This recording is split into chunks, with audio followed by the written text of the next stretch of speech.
August 25th, 1944. The morning over Normandy was a dull smear of smoke and fog.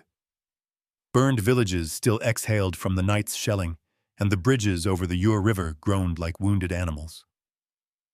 French farmers crept from cellars to see a sight no one in Europe had ever witnessed: miles of American trucks, thundering east headlights, hooded engines hammering against the mist.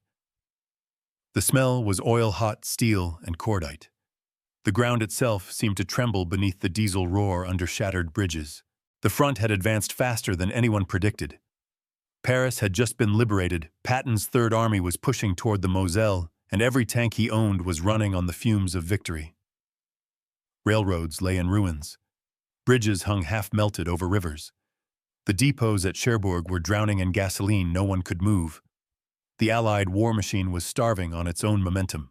So that morning, the answer came on wheels. Convoys of 2.5-ton GMC trucks, each one carrying drums of fuel ammunition rations or blood plasma, began to roll from the Normandy coast toward Chartres.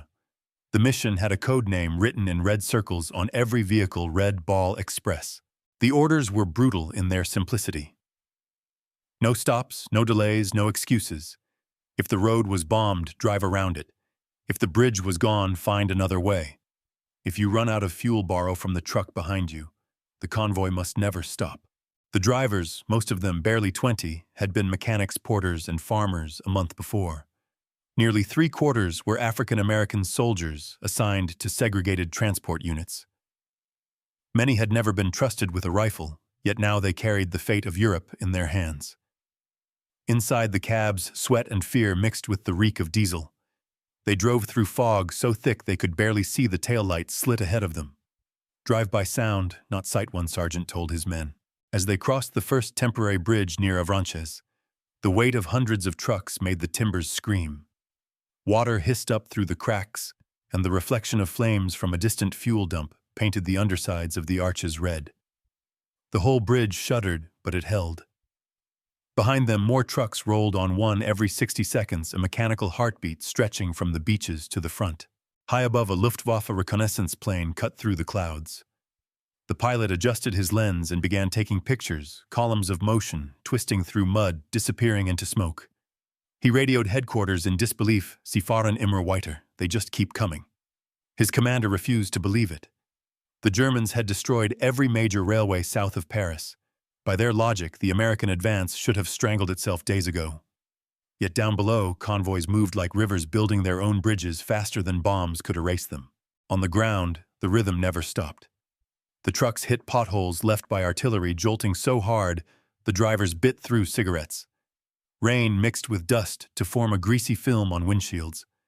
The smell of gasoline coated everything. One driver kept a photo of his wife taped to the dashboard each time the steering wheel jolted. The picture fluttered like a heartbeat. They passed through ruins where French villagers waved from doorways still smoking from battle. Children ran beside the trucks, shouting "Liberté" and holding up apples or letters. A woman standing barefoot on the road threw a bouquet of wilted flowers onto a passing hood. No one dared stop to catch it. The line had to keep moving. At a crossroads outside Dreux, an MP held up a sign stenciled in red ball route: "Keep 'em rolling." Beyond him, the convoy vanished into mist. From that point forward, the road belonged to the trucks alone. Civilian traffic banned every mile, guarded every driver, part of one vast circulatory system. The statistics of the day were staggering: 132 miles of active road, over 6,000 trucks in rotation, 300 miles driven per vehicle each day, 12,500 tons delivered daily. Every hour saved meant more fuel at the front. Every breakdown meant a tank stalled in combat. In the new arithmetic of war, speed was salvation. Evening fell as the last convoys crossed the bridge into Chartres. The air vibrated with the thrum of engines and the creak of wooden spans under weight. A French priest watched them from a hillside, crossing himself as each truck passed. "They drive through fire as if it were faith," he murmured. When dawn came, the first tanks of the Third Army rolled again. The convoy turned back toward the coast to reload, and the sound of engines faded westward, replaced by the echo of artillery ahead. In Berlin, a German logistics officer wrote in frustration, "They fight with motion, not with maps. He could not know that what he witnessed on August 25th was the birth of a new law of war, that an army able to outmove destruction could outlast it. By nightfall, the roar began again, diesel under shattered bridges, rhythm steady as a heartbeat. What started as a desperate improvisation was already becoming legend. And in the nights to come, those convoys would drive through bombs, storms, and exhaustion to prove a truth that would outlive them all: freedom could move faster than fear. For centuries, armies had marched to the sound of the railroad whistle. Every European general staff from Berlin to Moscow believed logistics meant steel rails, fixed depots, and timetables as sacred as scripture. The German army perfected that faith. Their victories in Poland and France were born from rails, trainloads of fuel shells, and bread that moved with mathematical precision. Even retreat in their doctrine required trains. When the bridges fell and the rails melted, the German mind assumed the war machine itself would stall. In August 1944, as the Allies broke out of Normandy, that assumption still governed every German calculation. They saw the explosions on their maps, the rail junctions at Caen-Argentan and Le Mans reduced to dust, and smiled grimly. "Let them advance," one colonel said. "They will choke on their own hunger." The Germans had good reason to believe it. No army in history had ever moved faster than its railheads. Fuel depots at Cherbourg were already 300 miles behind Patton's spearheads. The terrain between was cratered narrow and lined with wreckage. Even Eisenhower's staff admitted in private memos that the American advance had outrun its blood supply. A single Sherman division consumed 100,000 gallons of gasoline per day. A single bombing raid could erase a bridge that took a week to replace. According to every rule of military logistics, the Allied offensive should have ground to a halt by September. But on the morning of August 25th, a new rhythm entered the war, the growl of engines replacing the whistle of trains. The Red Ball Express had begun to roll, rewriting the arithmetic of supply in real time. To the German high command, it looked like chaos. To the Americans, it was genius born of necessity. When the rails failed, they built a road network that moved like blood through open veins. 2 one-way highways were cleared exclusively for trucks guarded by MPs who shot at looters and flagged down civilians. Every curve, every mile was measured for flow. The result was not a convoy, but a circulatory system, a living organism that never slept.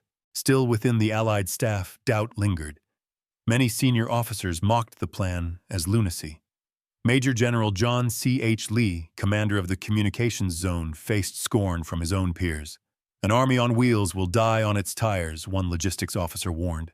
And indeed, in the first week, it seemed prophecy. Tires shredded faster than replacements could arrive. Trucks overheated climbing bombed-out hills. In blackout conditions, convoys rear-ended each other. Mechanics worked by candlelight, stripping wrecks for parts. For every 10 vehicles dispatched, one never returned. Eisenhower himself remarked half-grimly that the Red Ball ran on prayer and gasoline fumes. The Germans listened to intercepted radio chatter and misread the noise as collapse. "Their supply lines are unraveling," claimed a Wehrmacht quartermaster. He didn't realize that the noise was the system disorder turned into movement. Every delay generated a bypass.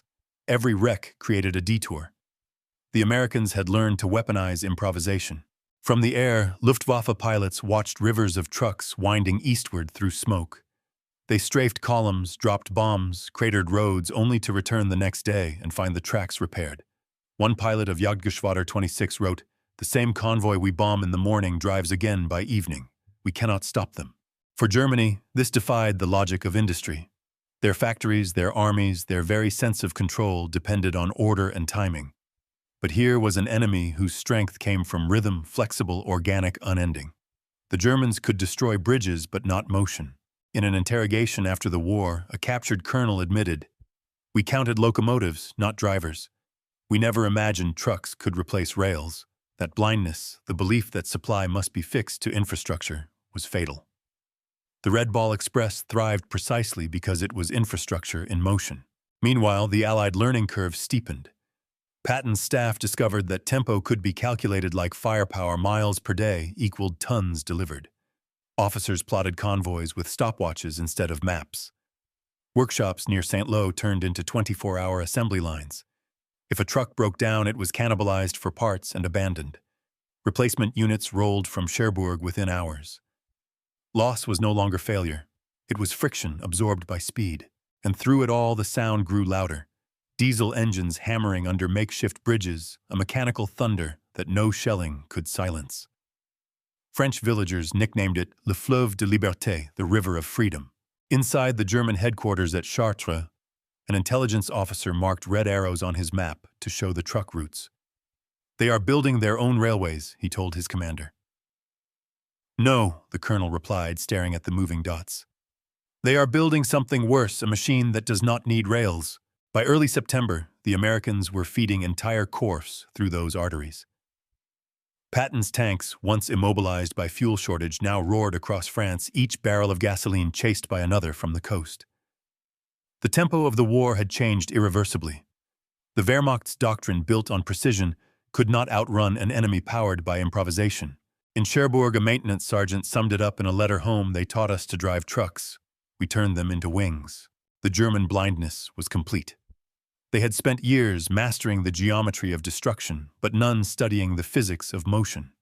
The Red Ball Express had become the revenge of the ordinary, the triumph of drivers over doctrine, of fuel lines over fortresses. By the second week of operations, over 6,000 vehicles were on the road daily, each running a 54-hour loop, burning 800,000 gallons of fuel to deliver 15 million.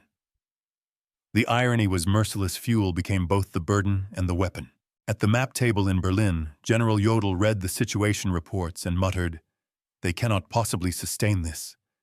Yet they did, and the longer the convoys rolled, the more German confidence unraveled. The steel rails that once defined conquest now defined defeat. As September's rains began to fall, the Red Ball Express thundered through mud and shrapnel, its heartbeat unbroken. Behind the roar of engines lay a truth that doctrine had blinded them from seeing. War had entered the age of velocity, and only those who could live within chaos would survive it. The first weeks of the Red Ball Express were written in smoke and sweat. Nothing about it was polished. The roads were too narrow, the bridges too fragile, and the men too tired to know they were rewriting the science of war. The convoy system had been born in desperation, and like every desperate creation, it learned by breaking itself. The road between Normandy and the front was a graveyard of wrecked vehicles and burned rubber. But out of that wreckage came something new, an army that could move faster than it could fail. The lesson began with fire. On August 29, 1944, just 4 days after the first run, a fuel truck near Argentan lost control on a muddy curve and exploded. 11 trucks behind it crashed in the confusion, turning the sky orange. Drivers who escaped the blast unhooked what remained and pushed the debris aside so the next convoy could pass. They didn't wait for orders. They didn't mourn until the road was clear. Sergeant Eddie Franklin shouted the words that became law: "Don't stop, reroute." From that day forward, the phrase was not a suggestion, but a survival instinct.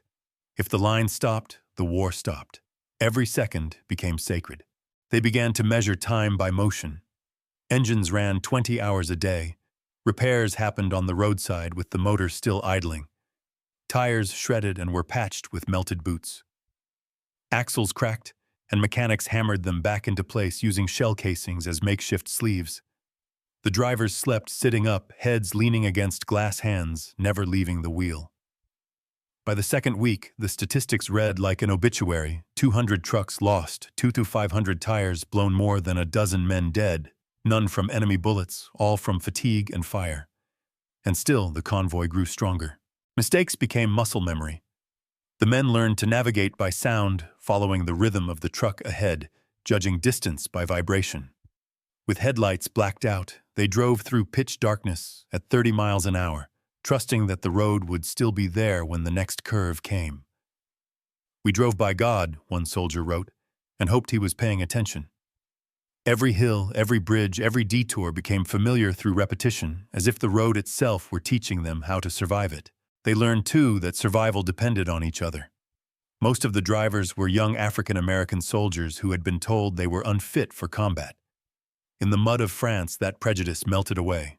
They found pride in their engines, dignity in their dust. They painted names on their trucks: Birmingham Express, Deacon's Pride, Georgia Thunder, and sang jazz tunes through cracked windshields to stay awake. Between the smell of oil and the thump of tires, they began to realize that they were not just moving supplies, they were keeping an army alive. One driver scrawled a line across his hood in white chalk "Freedom rides on 4 wheels. The Germans saw it differently. To their reconnaissance pilots, the convoys looked like madness lines of trucks stretching across France, rebuilding roads faster than bombs could destroy them. They strafed, they bombed, and still the roads filled again by dawn. A Luftwaffe officer wrote, "They repair faster than we can kill." He wasn't exaggerating. The Americans had turned chaos into production. Wrecked trucks were stripped for parts on the spot, broken bridges were replaced with Bailey spans in a single night, and no one waited for command approval. The Red Ball had become a self-healing organism. Inside the trucks, exhaustion became a constant companion. Men hallucinated villages that weren't there. Some dreamed with their eyes open. A driver named Louis McRae described it as being half alive, half ghost. Commanders responded with improvisation. Rest tents were set up every 50 miles, serving bitter coffee and playing Glenn Miller records to keep the drivers awake. They created a relay system. One man drove while the other slept behind the seat, trading places at checkpoints without stopping the engine. It was logistics turned into rhythm exhaustion, weaponized into speed. By mid-September, that rhythm had become music.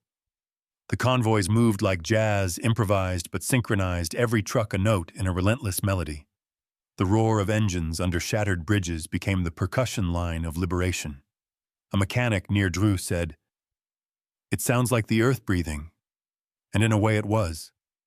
Each truck delivered enough fuel for 1 tank platoon, enough food for 1,000 men. Every mile mattered, and every mile cost something. They kept paying.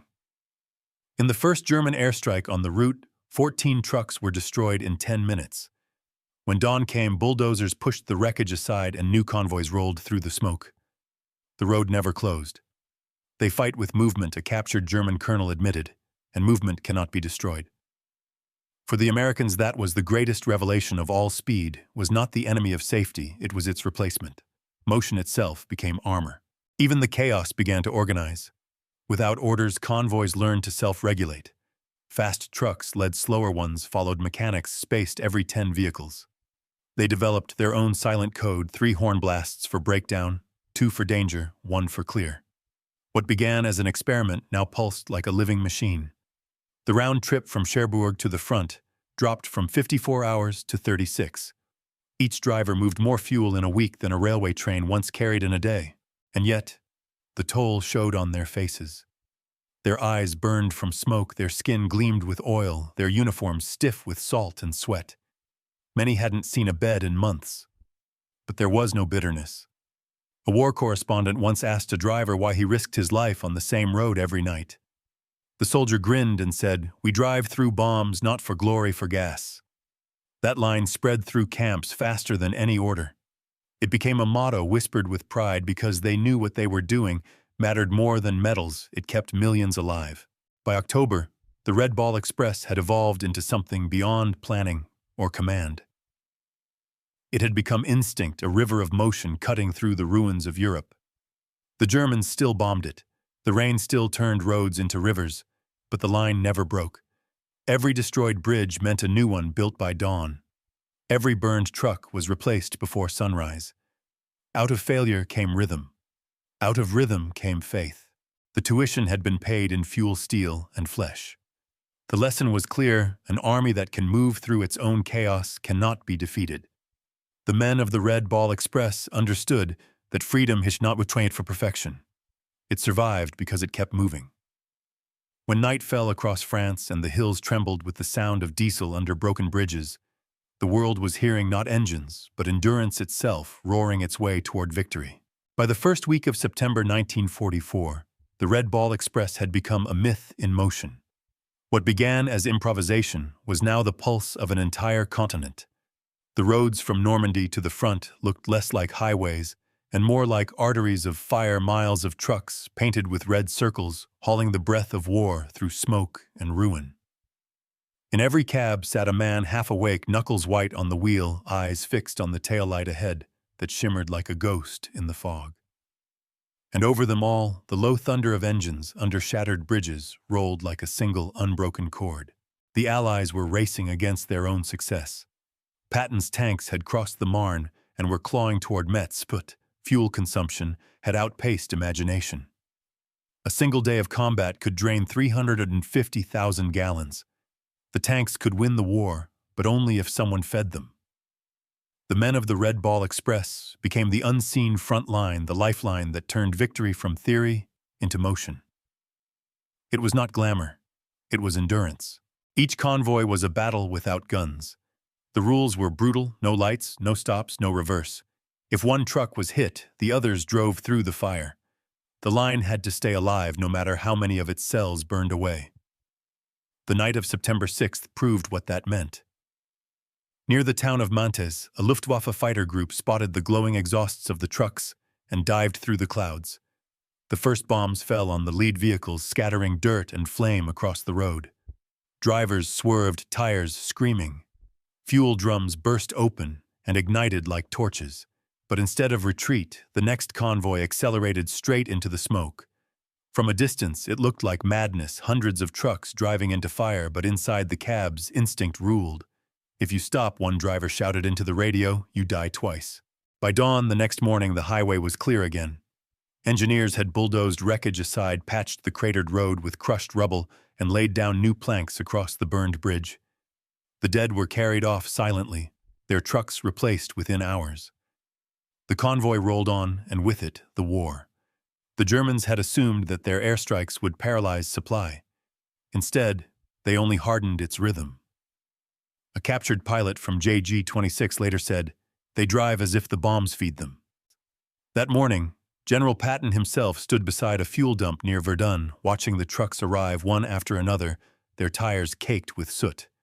He removed his gloves, pressed one hand against the hood of a passing GMC, and felt the metal tremble with heat. That, he said quietly, is the sound of victory. For every shell fired at the front, 5 gallons of fuel had come down those roads. Every bullet, every ration, every breath of the Third Army depended on that endless river of motion. The Germans began to realize that they were facing something beyond destruction. From the shattered remnants of their headquarters in Nancy, reports poured in describing a logistical flood. An enemy that does not stop to build, it simply drives through. Colonel Ernst Meindl of the Wehrmacht wrote in his diary, "We strike their railways and they build roads. We burn their roads and they drive through the smoke. We are fighting the wind." To the German mind, trained on the geometry of static warfare, the Red Ball Express was a kind of sorcery, a machine without center fueled by chaos itself. But for the men inside the trucks, the magic was simply discipline. They followed the one-way system marked by red signs, 54-hour round trips looping endlessly from Cherbourg to the front and back again. Each driver averaged 300 miles per day, sometimes more often without sleep. They called the route Suicide Alley, but they drove it twice daily. From the beaches to Chartres, through Dreux and Versailles, every bend had its story, every bridge its ghosts. At night, the hum of engines replaced the sound of crickets.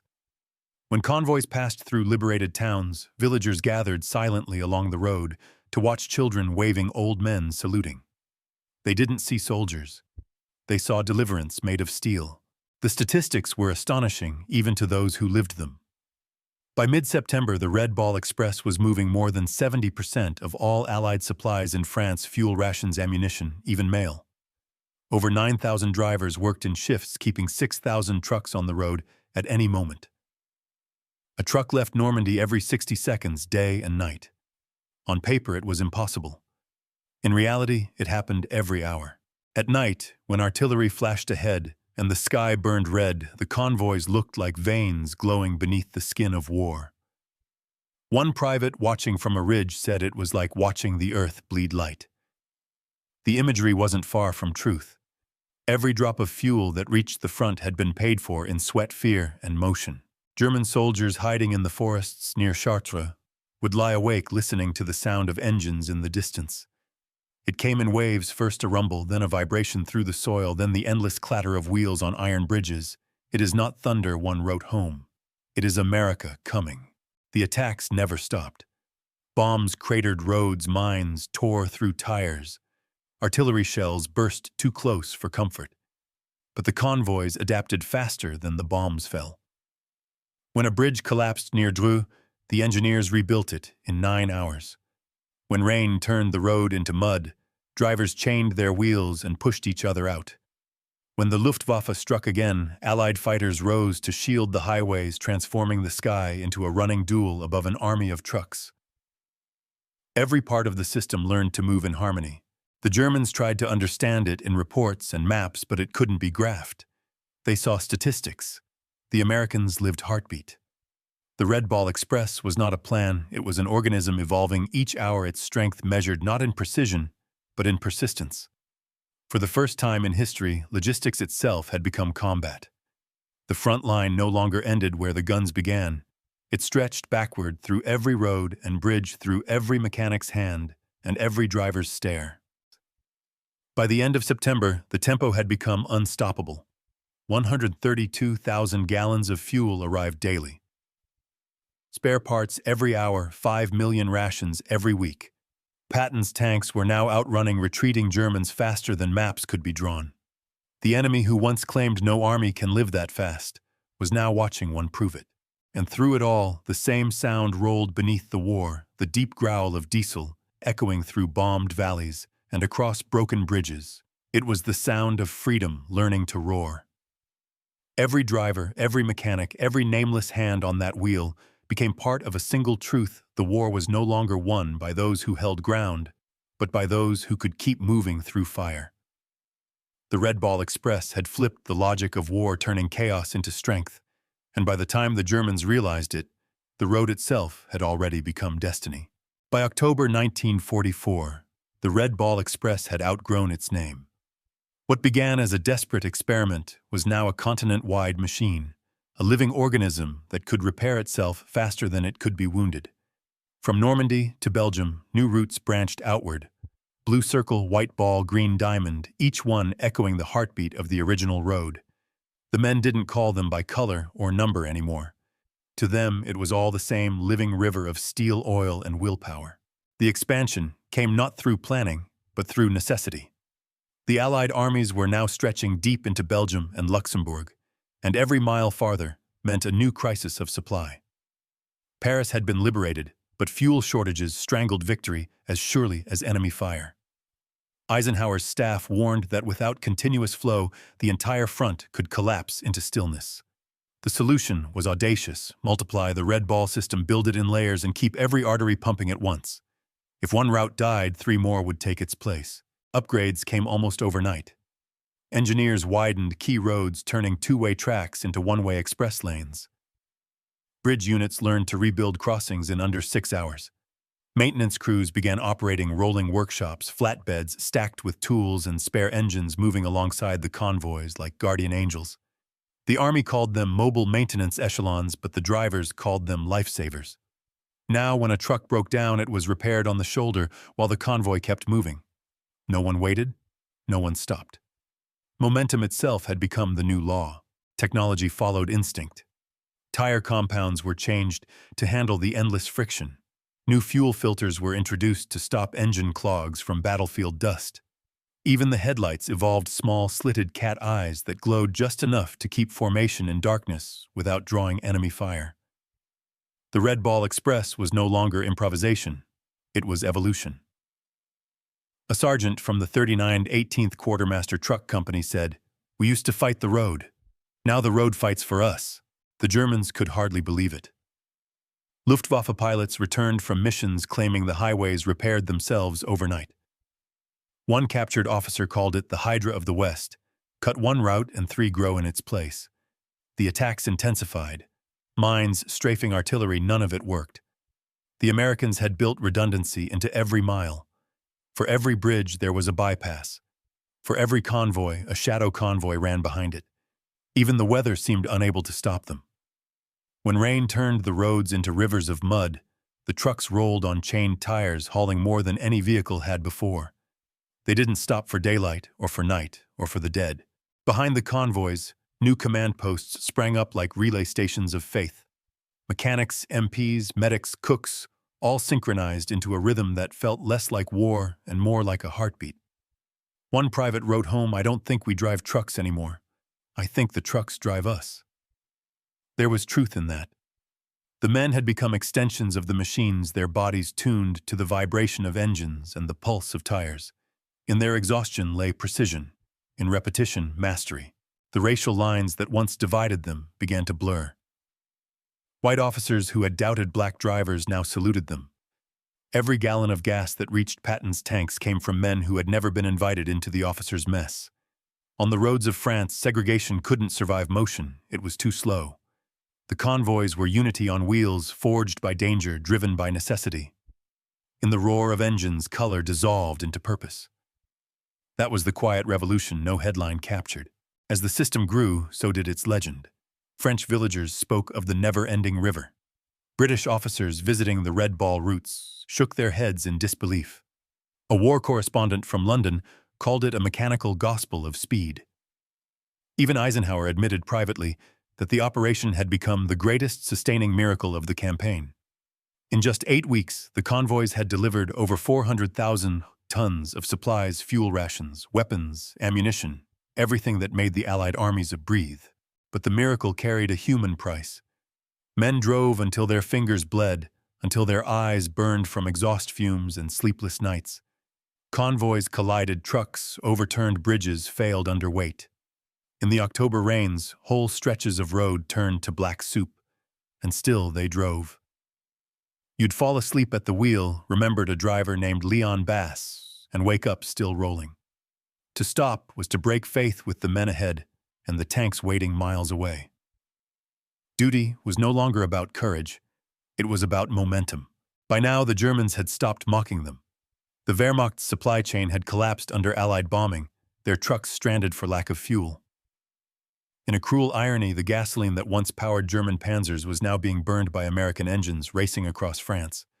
One captured German officer said quietly, "We have guns, they have motion. Guns stop, motion doesn't." The phrase became prophecy. The Red Ball Express had proven that logistics could be as decisive as firepower. It wasn't about how hard an army could hit, but how long it could move. Each convoy was a promise to the men at the front. No matter how deep they advanced, the lifeline would follow. Every bridge rebuilt, every truck repaired, every driver who refused to stop added one more note to that promise. By mid-October, the Red Ball Express had become more than a convoy. It was a culture of endurance. Posters appeared in depots reading, "Keep 'em rolling" in red paint. Songs were written about it. Men wore patches of small red circles on their sleeves like badges of honor. They weren't chasing glory. They were sustaining it. And when night fell, and the sound of engines rolled across the hills like distant thunder, every soldier in Europe knew what it meant. The war was still breathing. The convoys had turned motion into doctrine, rhythm into religion. In the glow of their exhausts, the Allies had found not just a supply line, but the soul of modern warfare, a truth that would outlive the war itself. The Red Ball Express was no longer just the convoy of freedom. It had become freedom in motion. Behind the thunder of engines and the dust of the open road, another world moved, quieter, methodical, and just as relentless. It was the hidden machine that kept the Red Ball Express alive. While the drivers were the heartbeat, these men and women were the lungs and blood vessels, breathing fuel, forging metal, and teaching hands to master speed before exhaustion killed them. If the highways were the veins of freedom, then behind them lay the beating factory of victory. At first glance, it didn't look like much: rows of tents, corrugated shacks, stacks of oil drums, and the endless clang of hammers under gray Normandy skies. But inside that chaos, order thrived. Engineers built makeshift depots from bombed warehouses. Machinists stripped wrecked tanks and melted their armor into truck parts. Nothing went to waste. A Sherman's tread became a bridge girder. A German fuel drum became a spare tank. The Americans had turned destruction into raw material. The war's ruins were feeding its salvation. Cherbourg, once a shattered port, became the first industrial heart of the Red Ball system. There, 20,000 laborers, soldiers, mechanics, and civilians worked in shifts around the clock. Convoys rolled in empty and rolled out full. Oil came in drums, ammunition in crates, food in tins stacked to the ceiling. Forklifts and cranes moved with the rhythm of an assembly line. The numbers were staggering: 1.5 million gallons of gasoline a day. 10,000 tons of cargo sorted, packed, and dispatched without pause. Time was measured not in hours, but in truckloads. A minute lost in the depot meant a mile lost at the front. Everything ran on precision, disguised as chaos. Mechanics carried stopwatches instead of wrenches, counting seconds between tire changes. Replacement engines were lined up like loaves of bread, pre-tuned and ready. When a truck came in, crippled crews swarmed it like surgeons. The record for a full engine swap was 14 minutes. "Lose 10, return 21, officer said. "That's our arithmetic." Further inland, a web of smaller depots formed Rennes, Le Mans, Chartres, each one a node in the living circuit. Fuel convoys rotated through them like blood cells through arteries. Even the drivers became interchangeable. Anyone could take over another's route, another's vehicle. The system no longer relied on individuals, it relied on flow. If one man fell asleep or never returned, the next took his place before the seat cooled. That was the grim efficiency of victory. But efficiency had to be learned. The army realized that speed without training was suicide. In late August, a new kind of school was born in Normandy's fields, open-air truck academies, where rookies learned to drive under live conditions. Their instructors were veterans who had already buried friends along the route. They taught lessons no manual could print: how to steer by vibration when headlights were banned, how to shift gears while dodging shrapnel, how to sleep 20 minutes without forgetting the sound of your own engine. One sergeant summed it up perfectly. "We don't teach men to drive. We teach them not to stop." In these training fields, the line between discipline and instinct blurred. The trainees practiced convoy spacing, by sound keeping rhythm like drummers in an invisible orchestra. When a truck stalled, another driver was expected to fix it on the move or push it aside within 60 seconds. The stopwatch ruled everything. "If you can't repair it by the time your cigarette burns out," one instructor said, "you're too slow." It wasn't cruelty, it was survival mathematics. Every second counted because somewhere ahead a tank was waiting for fuel. Behind the training grounds, warehouses became the temples of logistics. Inside them, supply clerks worked by candlelight, marking routes on maps that changed daily. To the untrained eye, it looked like confusion. To the people inside it was a miracle of synchronization. Shipments were tagged with colored bands: red for fuel, blue for ammunition, yellow for rations. Each crate knew its destination before the men who carried it did. The system learned faster than the war could change. The Red Ball Express was no longer a convoy. It was a self-sustaining ecosystem, an industrial organism that adapted, learned, and reproduced its own strength. When Allied bombers destroyed a bridge, engineers rebuilt it in half a day. When rain turned roads into rivers, bulldozers carved new ones beside them. When trucks ran out of fuel, mobile refueling stations appeared like mirages in the dark. It wasn't coordination, it was evolution. Every failure generated an innovation. Every setback became design. Even morale became mechanized. Rest stations were standardized: hot meals, jazz on the gramophone, letters from home pinned to walls. The Red Ball had discovered something armies rarely understood: the mind was part of the machine. A rested driver was faster than a desperate one. The supply lines ran on psychology as much as gasoline. Posters appeared at depots reading, "Your foot feeds the front." By autumn, the machine had reached its full tempo. 8,000 trucks in motion, 10,000 mechanics at work, 6,000 clerks tracking cargo, and 100,000 support personnel scattered across France. The statistics alone would have been unbelievable if not for the proof roaring down the roads every night. Allied tanks at the front no longer asked if fuel would come, they asked when. And the answer invariably was before dawn. The Germans tried to mimic the system, but failed. Their industry was still chained to factories, to railways, to discipline that feared improvisation. The Red Ball Express had replaced rigidity with rhythm. It didn't obey maps, it obeyed momentum. In Berlin, a report to OKW summed up the confusion. The enemy's logistics operate like a creature with a will. They weren't wrong. The Americans had turned logistics into life. By November, the Red Ball's success had reshaped the Allied command. Entire divisions were reassigned to supply and transport. Every new driver received weeks of condensed training before taking the wheel, and those who survived their first month were considered veterans. The line between front and rear blurred completely. Mechanics carried rifles. Drivers learned to shoot. It was no longer clear who fought the war and who fed it, because both did the same work in different rhythms. As the roads stretched east toward Germany, the convoys rolled smoother than ever. Each truck was a cell of the same organism, each depot a lung-breathing power into the next. The Red Ball Express had transcended the limits of logistics. It had become the industrial soul of freedom. From the shattered ports of Normandy to the icy forests near the Rhine, its rhythm never stopped. Diesel engines, hammer strikes, radio clicks, heartbeats, they all merged into one continuous sound, the sound of a machine that refused to die. And when the nights grew longer and the bombs fell closer, the drivers no longer asked how far they could go. They already knew the answer. As long as there was road beneath them and sky above, they would keep the world moving. By the winter of 1944, the roar of engines that once filled the nights of France began to fade. The front had pushed beyond the Ardennes into Germany itself. Snow fell over the roads that had once blazed with firelight, covering the tire tracks that had carried a continent's hope. The Red Ball Express, the convoy that drove through the bombs, had done what no doctrine had ever imagined possible. It had kept an army alive through speed alone. And now, as Europe froze under the last breath of war, the roads went silent, but the lesson they had written into history would never fade. The men who had driven those trucks, young, sleepless, covered in grease, returned home with hands that still twitched at phantom steering wheels. To most, they remained invisible heroes. They hadn't charged hills or stormed cities. Their victories were measured in miles, not medals.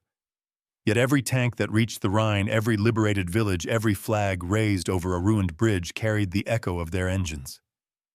Freedom, they had proven, could be transported mile by mile, barrel by barrel, heartbeat by heartbeat. When the war ended, the Red Ball Express vanished almost as quickly as it had appeared.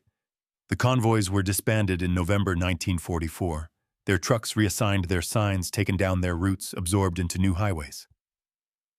But something deeper remained, an understanding that logistics was no longer the servant of war.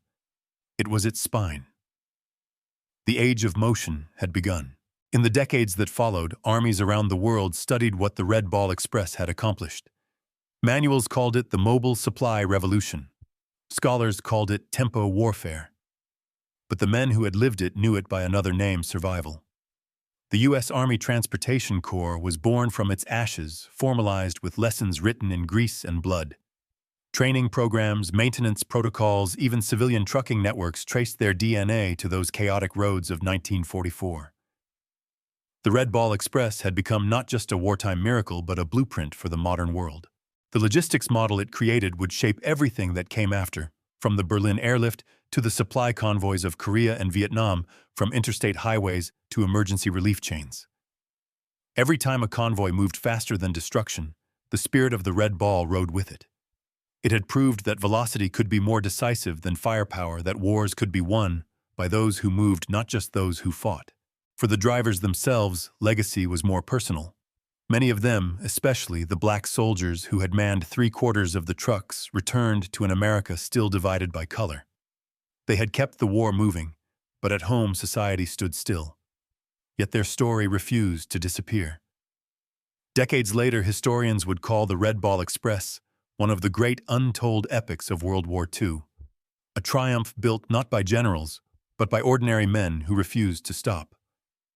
Their work on those bombed French roads became both a logistical revolution and a moral one, a silent argument for equality carried out at 40 miles per hour in blackout conditions. France never forgot them. In villages like Chartres and Dreux, old men still point to the roads where the trucks of freedom passed, where children once waved apples and bread through the smoke. Small plaques mark where convoys fell to bombs. Some are still blackened by oil. Each is a reminder that liberation didn't come only on wings or in uniforms, but also on wheels, ordinary wheels that never stopped turning. For the Germans who survived, the Red Ball Express became a symbol of a new kind of warfare they had failed to comprehend. Their engineers, their generals, their economists all had underestimated the power of motion. "We fought an army," one captured officer said, but it was their roads that defeated us. In those words lay the final truth that static power, no matter how mighty, will always fall to organized movement. The Red Ball Express had made that truth visible, thundering across Europe in a roar of diesel and dust. When the last truck shut down its engine and the final driver climbed out, he didn't realize he had been part of something immortal. History would measure victory in battles and treaties, but the pulse that made it possible came from men who learned to drive through chaos and never look back.